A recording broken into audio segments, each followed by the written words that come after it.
يعيش المغربيون استقرارا أمنيا واقتصاديا خلافا لما يعيشه جيرانهم في تونس وليبيا وغيرها من دول شمال أفريقيا. هذا الأمر سمح بتطوير القطاعات الإنتاجية ونمو نسبي في الاقتصاد في المغرب. السلطات الرسمية تؤكد الأمر وتحاول الاستفادة منه لتوثيق تعاونها مع الخارج.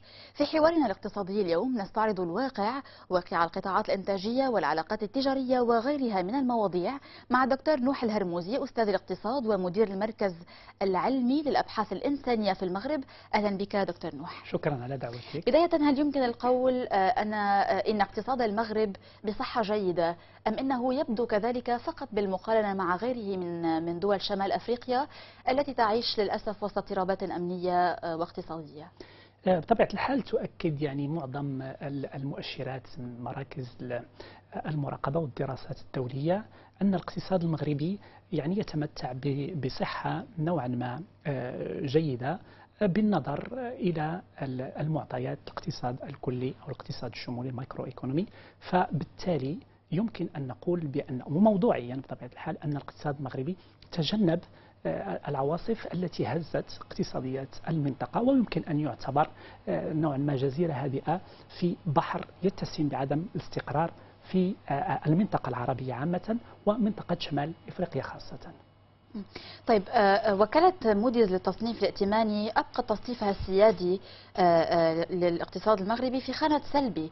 أليست هذه نقطة سوداء في رصيدكم وأنتم تحاولون في رصيد الاقتصاد المغربي طبعا، وهو اقتصاد يتعافى ولو ببطء، وهو اقتصاد يسعى للانفتاح على الغرب وعلى الجيران أيضا؟ لماذا هذه النقطة السوداء؟ مؤسسات التصنيف الائتماني عندها مجموعة من المؤشرات. كما أسلفتي، التصنيف الائتماني المغربي أعتقد بأنه بناقص، بالنظر إلى أن المرحلة التي ينتقل منها الاقتصاد المغربي يجب أن نضع في نصب عينينا أن كانت هناك إشكالات واختلالات اقتصادية لمدة طويلة في المغرب، وابتدأت هذه الإصلاحات تحل نوعا ما تدريجيا في العشرية الأخيرة. فبالتالي المغرب لا زالت الآثار السلبية تلقي بظلالها على الاقتصاد المغربي، بالإضافة إلى تواجد نوع من هشاشة الاقتصاد المغربي وارتباطه أساسا بالاقتصاد الأوروبي وبالمتغيرات الدولية، بالإضافة إلى أن هذه المؤسسات تأخذ نصب عينيها بطبيعة الحال بالعجز الموازنة والعجز التجاري وعجز ميزان الأداءات، بالإضافة إلى مديونية الدولة وحجم القطاع العمومي واختلالات إشكالية واختلالات صناديق المقاصة وكذا وإلى آخره. هل يمكن أن تحدد لنا مكامن الهشاشة أو الضعف في الاقتصاد المغربي؟ تحديات يواجهها الاقتصاد المغربي على غرار أو على شاكلة اقتصاديات المنطقة واقتصاديات جنوب أوروبا.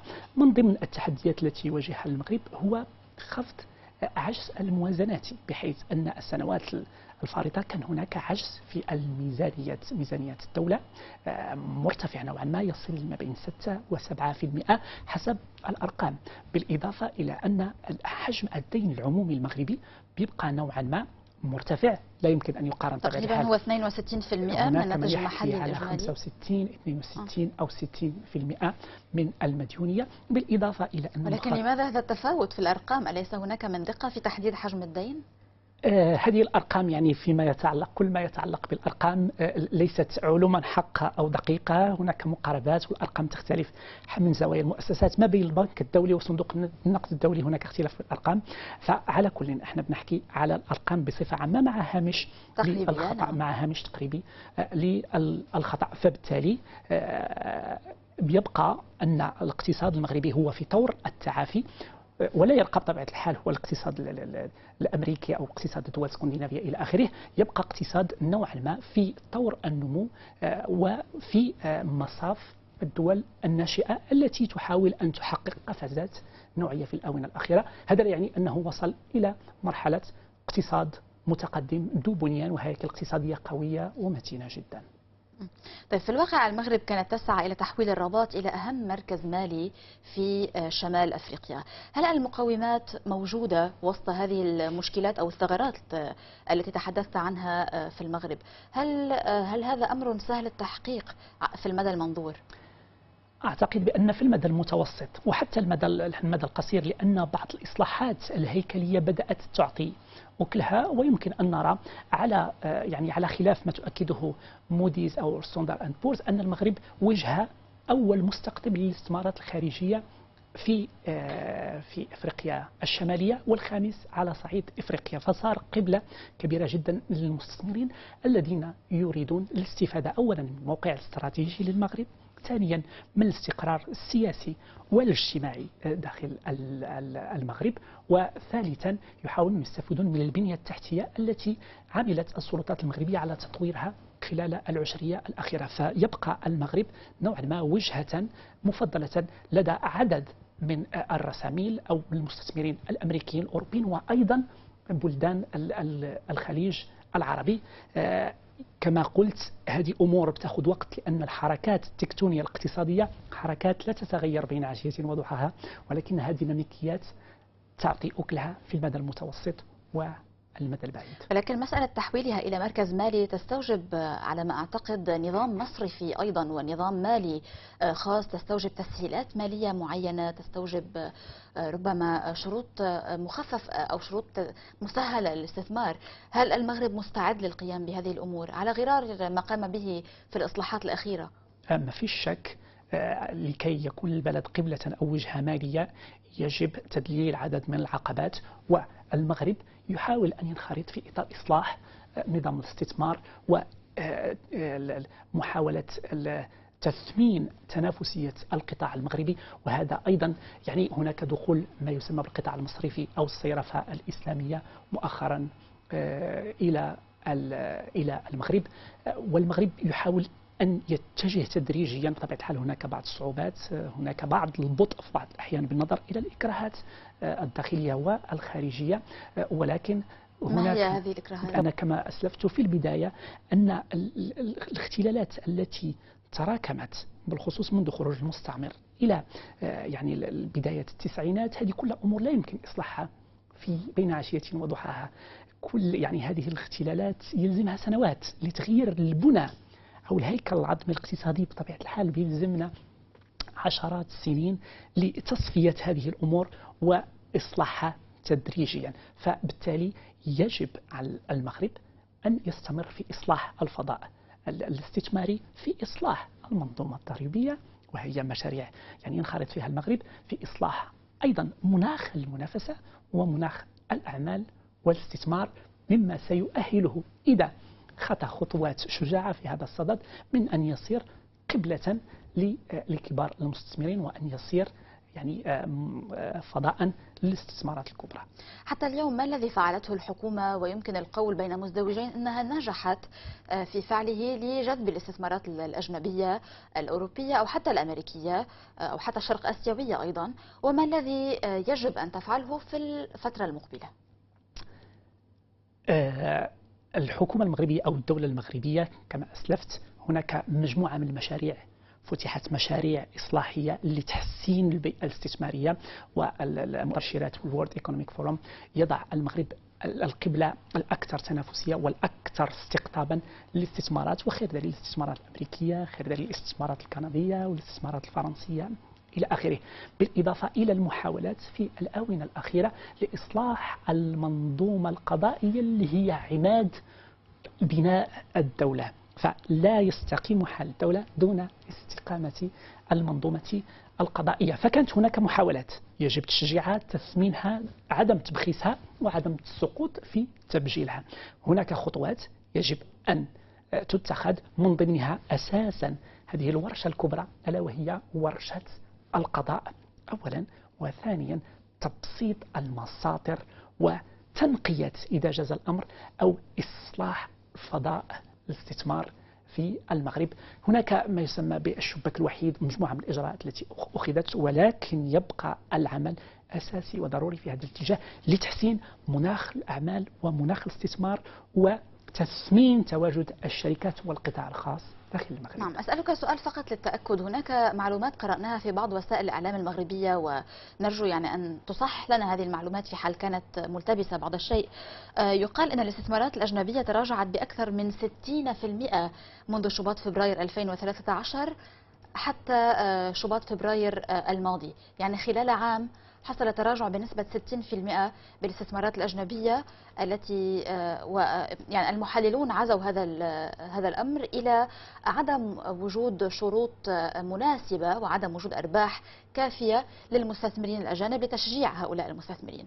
هل هذا دقيق برأيك؟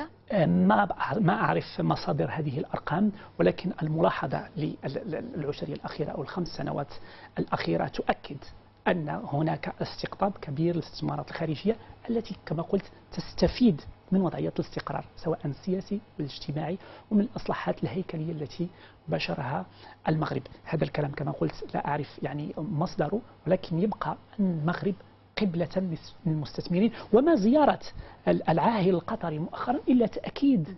سنتحدث عن موضوع القطري بعد الفاصل، ولكن قبل أن نتوقف مع هذا الفاصل أود منك لو تعلمنا أو تخبرنا من هم أبرز المستثمرين، ما هي جنسياتهم، هل هم فقط من أوروبا، هل الولايات المتحدة أيضا تبادر بالاستثمار في مختلف القطاعات، ماذا عن شرق آسيا، من هم المستثمرون؟ المستثمرين الأساسيين في الاقتصاد المغربي هم الحلفاء الاستراتيجيين والشركاء الاقتصاديين الكبار للمغرب.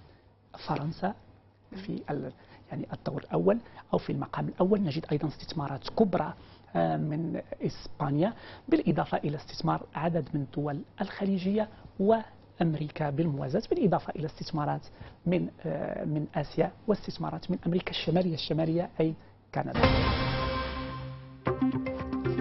أهلا بكم من جديد، وأهلا بك دكتور نوح. قبل الفاصل تحدثنا عن الاستثمارات الأجنبية في المغرب، وتفضلت بالقول أن فرنسا وإسبانيا وهم جيران المغرب الأوروبيين وهم شركاء استراتيجيين هم من أبرز المستثمرين، ولكن منذ فترة وجهت الحكومة المغربية دعوات للمستثمرين الأمريكيين لالتقاط الفرص الضائعة كما قالوا في تصريحاتهم والاستثمار في المغرب. برأيك في أي مجالات يمكن للولايات المتحدة أو الشركات الأمريكية تحديدا أن تستثمر في المغرب؟ كما يقول المثل الحياة فرص، ويجب اقتناص الفرص، ولا يجب فقط الاقتصار على جهة واحدة. التنوع الاستثماري يمكن أن يكون إيجابيا، ويقلص أيضا من مدى تدخل القوى الخارجية في الشؤون الداخلية بالخصوص الاقتصادية. بطبيعة الحال هناك الاستثمارات الفرنسية حاضرة بشكل كبير جدا، يعني جميع شركات الكاك 40 حاضرة في المغرب. المغرب يعني لا يزال نوعا ما أرضية خصبة أو يزال ذكرا فيما يتعلق بالاستثمارات، فالاستثمارات الأمريكية في كل ما يتعلق بالقطاعات الصناعية مفتوحة وواردة، وليس هناك فقط مجال محدد. المغرب في عنده إمكانات ومؤهل، يجب كما قلت تثمين المبادرات التي يعني كانت في اتجاه تحسين مناخ الاستثمارات، ولكن الاستثمارات الأمريكية والاستثمارات الآسيوية لها مكان في المغرب. للأسف الشديد نلاحظ غياب الاستثمارات البينية، يعني ما بين الدول العربية بالخصوص دول المغرب العربي. لو تعرفين هذه الإشكالية بطبيعة الحال هذه اللعنة التي تمس هذه الدول وهذه المقاربات الانعزالية، بحيث أن ما يناهز تقريبا ما بين 1 و2% من المبادلات في هذه المنطقة تمر ما بين هذه البلدان، في حين أن البلدان الأوروبية عندها مبادلات تصل إلى 60%. ربما البعض يرى أن الانفتاح الاقتصادي بين دول المغرب العربي سيؤدي إلى تعميم الفقر الذي فيهم أصلا. ممكن أن يؤدي إلى المنافسة، وممكن أيضا أن يؤدي إلى التخصص وانتشالها من الفقر. يعني التخصص بأي معنى؟ التخصص في المجالات الاقتصادية، كل بلد سيتخصص وسيتبادل تجاريا مع البلد الثاني. التجارب تؤكد والملاحظة تؤكد أن دول أدركت أهمية هذه الوحدة، بالخصوص الوحدة الاقتصادية. هناك يعني الوحدة الاقتصادية الأمريكية الشمالية، هناك الوحدة الأوروبية، هناك الآسيان، وهناك. لماذا يمكن أن تتخصص المغرب؟ ماذا تملك المغرب؟ دولة المغرب أعتقد بأن عندها ميزة نسبية افونتاج كومباراتيف فيما يتعلق بالمنتوجات الفلاحية بطبيعة الحال، لأنها تخصص في المنتوجات الفلاحية منذ خروج المستعمر بعد سياسة السدود وكذا وكذا. هناك أيضا تخصص في الآونة الأخيرة في كل ما هو نسيج قطاع السيراد وبخصوص تصدير السيارات بعد مجيء هذه ثمرة التعاون مع فرنسا. في الشك هو الاقتصاد لا يكون إلا نتاج تعاونات. البلدان التي انعزلت وخلقت نفسها وراء سياج ووراء حدود لا تزال متخلفة إلى حد الآن. لم يكن أبدا الانغلاق والانزواء الاقتصادي والسياسة الانعزالية حلا لإخراج البلدان من فقرها. وخير دليل كوريا الشمالية منعزلة إلى آخره ولما تزال تجتر الفقر إلى حد الآن. فكنت أقول أن للأسف شديد يعني هناك خسارة كبيرة، هناك من يقدرها ب3% من الناتج الداخلي الإجمالي لهذه البلدان هي كلفة عدم المغرب العربي أو عدم قيام المغرب العربي، بالإضافة إلى ضياع 100 مليون مستهلك. تخيل شركة تونسية أو شركة جزائرية أو شركة مغربية عوض أن تبيع ل30 مليون تبيع ل30 مليون، تحقق ما يسمى بالإيكونومي ديشيل أو فرات الحجم، وتخلق ديناميكية كبرى. للأسف شديد احنا لازلنا بعيدين على هذا السيناريو، وسببه مقاربات سياسوية ضيقة للأسف الشديد. للأسف الشديد السياسة دائما تفسد الاقتصاد. بما أننا تحدثنا عن التعاون الفرنسي المغربي في مجال صناعة السيارات، هل يمكن أن يكون هناك تعاون مغربي أمريكي في مجال صناعة الطائرات الصغيرة أو حتى قطع الطائرات؟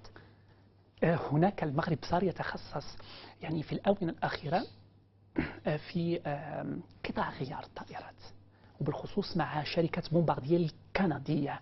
ممكن بطبيعة الحال الاحتمالات مفتوحة، أنا لا يمكن أن أتكهن بالمستقبل، ولكن هذه الاحتمالات مفتوحة، وبالخصوص باعتبار المغرب بوابة على إفريقيا. هذه أولا.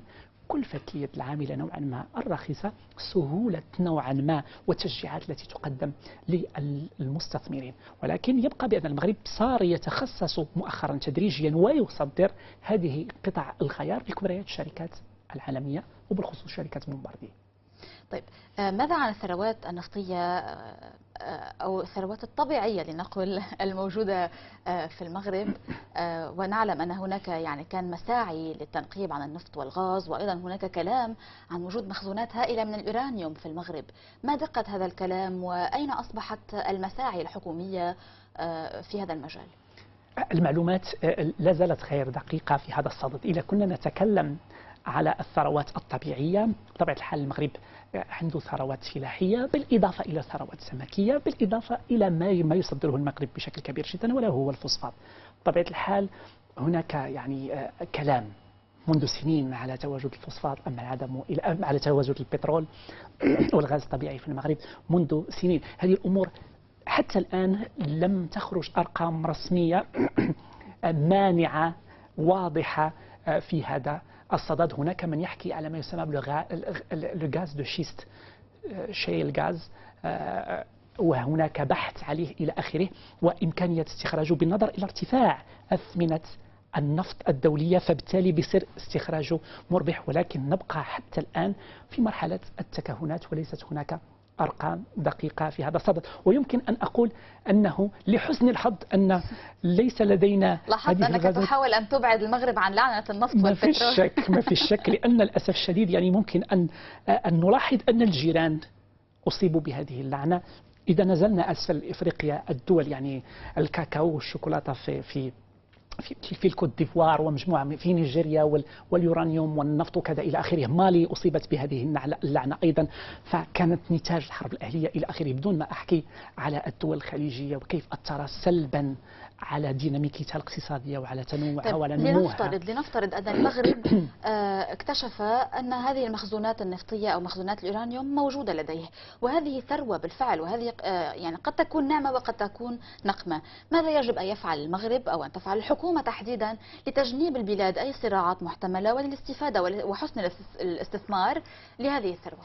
بطبيعة الحال هي ممكن أن تكون نعمة ونقمة، هي في يعني آن معا، هي الاثنين. ممكن أن تكون نعمة أو تكون نقمة حسب استعمالها. بطبيعة الحال هولندا اللي معروفة بما يسمى بالسندروم هولندي أحسنت استعمال، واللي كانت مست بهذه الكارثة أو بهذه النقمة، بعضها أحسنت استعمالها. الدول الاسكندنافية هي دول لديها ثروات طبيعية ولكن أحسنت استعمالها. أكبر خطأ هو أن يتم توزيع هذه المواد وإعطائها على شكل مساعدات وعلى شكل دعم وعلى شكل صدقات. هذه كارثة لأنها تؤثر على ديناميكية الإنتاج وديناميكية الإبداع. يعني من ضمن السياسات اللي ممكن أن تكون ناجعة استثمار موارد هذه الطاقات في البنية التحتية، استثمارها لتشجيع المنظومة التعليمية وليس توزيعها، لأنها ستشجع التواكل وتشجع الكسل وستخلق إشكالات كبيرة المغرب جدا في الاقتصاد الريعي تتحمل التبعات فيما بعد. بالضبط سيدتي. طيب قبل الفاصل أيضا فتحت المجال للحديث عن العلاقة المغربية القطرية وعلاقة بين المغرب ودول خليجية أخرى. لنبدأ من قطر. كيف تصف لنا اليوم واقع العلاقات بين المغرب ودولة قطر؟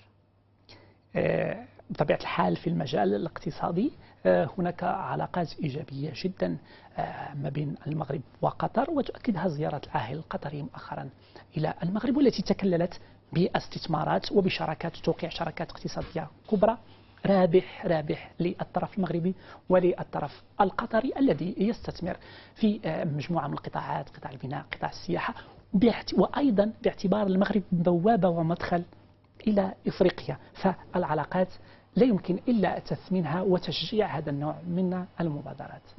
هل ما زال الحديث جاريا والبحث جار أيضا في إمكان ضم المغرب إلى مجلس التعاون الخليجي؟ وهذه المسألة كانت طرحت منذ سنة تقريبا، وأعيد يعني استعدنا الحديث أو استعدنا الكلام عن الموضوع منذ فترة عندما منحت قطر حوالي نصف مليار دولار للمغرب ضمن حزمة مساعدات كانت أقرت سابقا. طبيعة الحال الامتداد الطبيعي للمغرب هو امتداد إفريقي، يعني البديهة تؤكد أو تقول البديهة الاقتصادية تؤكد وتقول بأن التحالفات الاستراتيجية تبتدئ أولا من الجيران وبعدها ننتقل إلى مرحلة ثانية ألا وهي دول GCC أو دول مجلس التعاون الخليجي. مجال مفتوح مع الجيران أصلا؟ مجال للأسف الشديد حتى الآن في إشكالات، في اختلالات، في يعني فرملة بشكل كبير، لأن في قوى بالخصوص سياسية لا تريد إنجاح هذا المشروع. أعتقد بأن ابتدأ الحديث عن انضمام المغرب للGCC لدول التعامل الخليجي، ولكن هو بطبيعة الحال الأردن، ولكن بيبقى أنه جغرافيا المسألة بتكون شوية صعبة بطبيعة الحال، بالإضافة إلى أن دول مجلس التعاون الخليجي بتبقى في معظمها دول صغيرة السعودية، يعني وممكن أن يكون هناك عسر لهضم كم بشري هائل ألا وهو المغرب اللي تقريبا 33 مليون، والأردن بالرغم من أن نسبة الساكنة أو عدد الساكنة أقل، فبالتالي كانت هناك مجموعة من الصعوبات فتوقف الحديث على هذا المشروع. أصلا هناك خلافات بين دول مجلس التعاون الخليجي أصلا فيما بينهم، وهم يعني مبدئيا عندهم روابط ثقافية واجتماعية ودينية وتاريخية للأسف. شكرا جزيلا لك دكتور نوح الهرموزي، الوقت مر بسرعة وكان الحوار غنيا جدا. شكرا لك وشكرا لحضورك إلى بيروت. دكتور نوح الهرموزي أستاذ الاقتصاد ومدير المركز العلمي للأبحاث الإنسانية في المغرب، أهلا بك وشكرا لك. وأنتم أيضا مشاهدينا نشكر لكم حسن المتابعة والسلام عليكم.